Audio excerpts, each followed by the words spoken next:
नमस्कार दोस्तों। तो आज फिर हम बैठे हैं मिस्टर देवगिरी सर के साथ। तो आज का हमारा सवाल है, निमोनिया क्या है?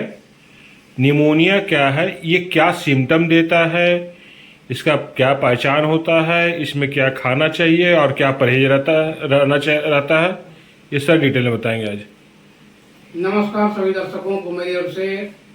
मैं दिलीप गिरी मेडिकल प्रैक्टिशनर, और आज का जो आपने सवाल रखा है कि निमोनिया क्या है, तो निमोनिया जो है एक फेफड़ा से संबंधित संक्रमण है।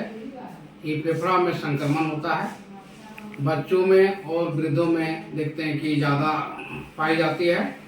और यह जो है खास करके कभी कभी दोनों फेफड़ा संक्रमित होता है और कभी कभी एक फेफड़ा संक्रमित होता है, लेकिन संक्रमण जो है इसका फेफड़ा में ही होता है।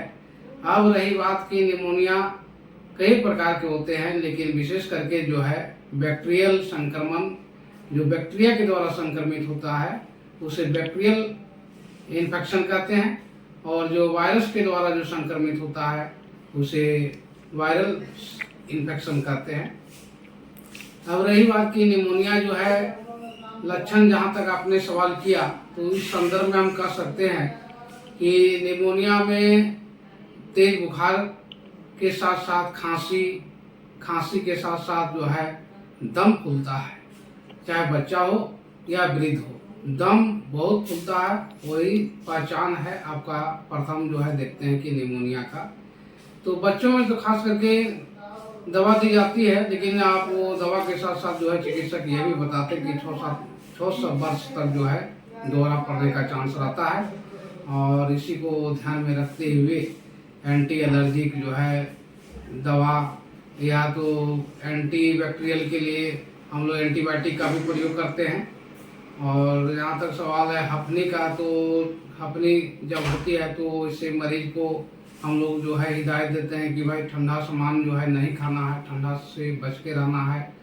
और ये खास करके जो है कम्युनिटी एक्वायर्ड जो निमोनिया होता है वो विशेष करके देखते हैं हम बच्चों में जाड़े के दिनों में, अधिकांश बच्चों में होती है, क्योंकि जाड़े के दिन में जो है फेफड़ा जो है संक्रमित होती है।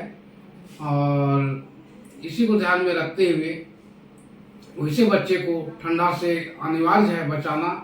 लेकिन याद रखिएगा कि निमोनिया का दौरा जो है बच्चों में 6 वर्ष तक एकदम अनिवार्य है।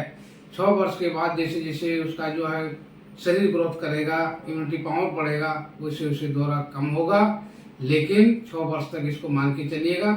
और आपका समाज में, परिवार में जो भी बच्चे हैं इस तरह का बीमारी से जो ग्रसित हैं, वैसे बच्चे को जो है सख्त हिदायत दीजिए कि ठंडा से बच के रहो, ठंडा सामान नहीं खाना है। और पंखा का हवा भी कभी कभी देखते हैं कि नुकसान करता है। तो धन्यवाद सर। एक सवाल था हमारा कि लोग कहते हैं कि जिन्हें बचपन में निमोनिया रहता है तो बड़ा होने के बाद अस्थमा का ज़्यादा प्रॉब्लम होने का डर रहता है, या फिर निमोनिया ही बड़े लोगों में अस्थमा का रूप लेता है, तो क्या ये बात सत्य है या गलत है? नहीं, यह जहाँ तक है बड़ा बच्चे से बड़ों में आता है, ये सही बात है, क्योंकि ये एलर्जिकल प्रॉब्लम है। एलर्जी के वजह से ही जो है बच्चे से बड़ों में। और जहाँ तक सवाल है कि एलर्जी का तो परमानेंट निदान भी नहीं है, वैसे बच्चे या बड़े को ठंड से बच के रहना चाहिए, धूल धुलकन से भी बच के। हमारा सवाल है सर, हमारा सवाल है कि बच्चों में जो होता है, जिन बच्चों को निमोनिया बचपन में होता है, तो क्या बड़ा होने के बाद उन्हें अस्थमा का ज़्यादा प्रॉब्लम होने का डर रहता है, या फिर ये अस्थमा अलग है निमोनिया अलग है?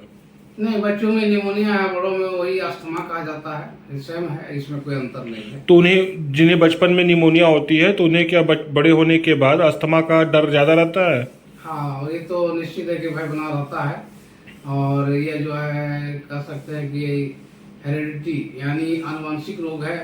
अगर माता पिता में है तो बच्चों में भी देखते हैं हम लोग, जेनेटिकल ये प्रॉब्लम हो सकता है। हो सकता है। तो इसमें कैसा हमारा सांस कैसा जो है, सांस का साउंड कैसा आएगा, सांस लेगा वैसे उस तरह का भी आता है, या फिर वो अलग चीज़ है ऐसा कुछ नहीं, सिम्टम्स जब दिखेगा? अपनी जब होती है तो निश्चित है कि सांस जो है और सांस में भी आवाज़ आती ही है, इसमें कोई संदेह नहीं है। और उस आवाज़ के साथ साथ बलगम भी निकलता है। किसी किसी को बलगम जो है सफ़ेद निकलता है, किसी किसी को पीला निकलता है। जो पीला बलगम निकलता है उसे हम कह सकते हैं कि सूडोमोनास इन्फेक्शन, यानी चेस्ट में उसको इन्फेक्शन है। उस स्थिति में हम लोग जो है हाई एंटीबायोटिक का प्रयोग करते हैं, चाहे इंजेक्शन हो, टेबलेट हो, कैप्सूल हो। इससे बहुत कुछ राहत मिलती है उनको। लेकिन जो यहाँ तक सवाल है एंटी एलर्जिक और परहेज भी बहुत जरूरी रहता है। तो और परहेज में जैसे इसका घरेलू फर्स्ट एड क्या है? फर्स्ट एड घरेलू क्या है?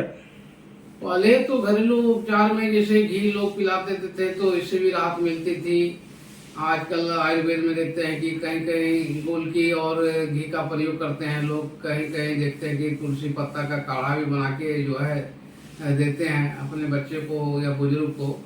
तो ये आयुर्वेद पद्धति है, इससे भी कुछ राहत मिलती है। पहले तो आयुर्वेद का विशेष बढ़ावा था, लेकिन आज तो हमारा रोगी चाहते हैं कि क्विक एक्शन लेने के लिए जो है चिकित्सक जो के पास जाते हैं और उस समय देखा जाता है कि ऑक्सीजन का लेवल क्या है और पल्स रेट क्या है। तो ऑक्सीजन का लेवल भी अगर गिरता है तो विशेष हम लोग ऑक्सीजन भी देते हैं। और यानी हम कह सकते हैं कि कंडीशन के आधार पर ही हम लोग ट्रीटमेंट करते हैं वर्तमान समय में। और निमोनिया रोगी को तब जाकर विशेष राहत मिलती भी है।